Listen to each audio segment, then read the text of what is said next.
So today, we're going to break down a pretty wide-ranging discussion from Adam Carolla.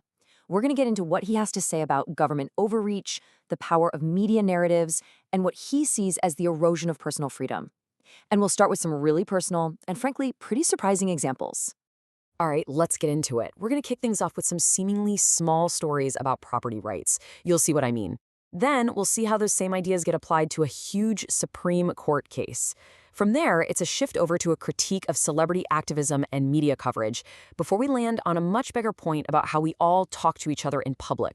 So the argument starts really small, with just a few personal stories. But they all seem to be poking at the same fundamental question: where exactly does your personal freedom end and the government's authority begin? First example? A construction project in Malibu. Get this, a full year into it, and there is nothing built above ground. Nothing. All because of what Carolla describes as just crippling regulations.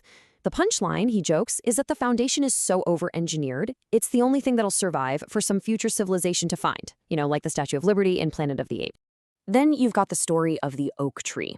A homeowner, just trying to get a simple permit, was told by the city they had to build a chain-link fence around a tree on their own land. And, it just begs the question: if someone else can tell you what to do with your own property, do you really, truly own it?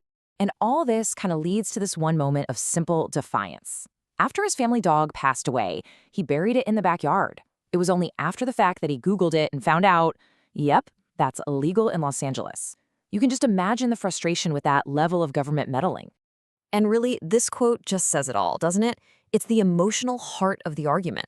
It's this simple, powerful declaration of ownership against what feels like a government that wants to regulate every little thing, right down to how you say goodbye to a family pet. So, okay, you've got this frustration bubbling up over personal property, but how does that scale up from your own backyard to, say, the world of business?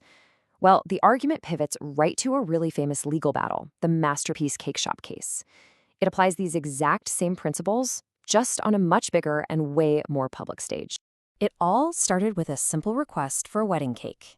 The baker said no, citing his religious beliefs, and that led to a lawsuit. But the final ruling from the state's highest court was, well, it was stunning. It didn't just force him to make that one cake, it banned him from making any wedding cakes. Full stop. And if you want to understand just how big of a deal that ruling was, you just have to look at this number. Wedding cakes reportedly made up 65% of his business. So this wasn't just some slap on the wrist. This was a decision that effectively kneecapped his entire livelihood, all because of a dispute over a single cake. All right, so from government overreach, the conversation pivots over to the court of public opinion, and specifically to Hollywood. The Golden Globes red carpet becomes a perfect example of what Carolla sees as selective and maybe even performative celebrity activism. So what happened was, you had these ice-out pins being worn by several celebrities. They were protesting the death of Renee Good, a woman who was killed during an encounter with an ICE agent. Now, this specific protest, and a statement from actor Mark Ruffalo saying he feels terrorized, becomes the setup for a really powerful comparison. And this is where he makes his point about selective outrage, by bringing up a completely different story. The argument here is that what gets media coverage isn't necessarily about the tragedy itself, but more about whether that event neatly fits into a specific political narrative. And this slide right here, this is really the heart of the whole media critique. On one side, you have the Renee Good case, which became this huge cause at the Golden Globes. But on the other, you have the 2017 case of Justine Damond, an unarmed woman who actually called the police for help herself and was then shot by an officer. According to Carolla, this case got almost zero media coverage, no celebrity attention. The question is, why?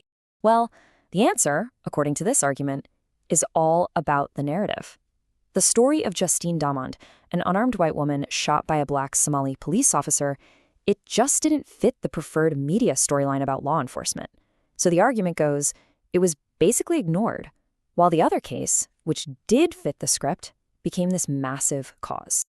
So from this critique of media narratives, the discussion kind of zooms out to take a wider look at public discourse in general. The focus is on this pattern he calls walking it back, and it's presented as a sign that public figures just don't really have any genuine conviction anymore. And according to him, it's become this, predictable 5-step playbook for how public figures backtrack or handle a crisis. It's this really cynical strategy that's designed to avoid any kind of real accountability.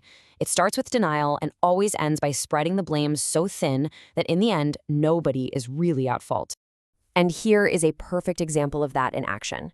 When the mayor of Minneapolis was asked about massive government fraud, his response was to say, everybody could have done more. That's it, right? That's the classic final move. You avoid taking any personal responsibility by basically blaming everyone in the entire world.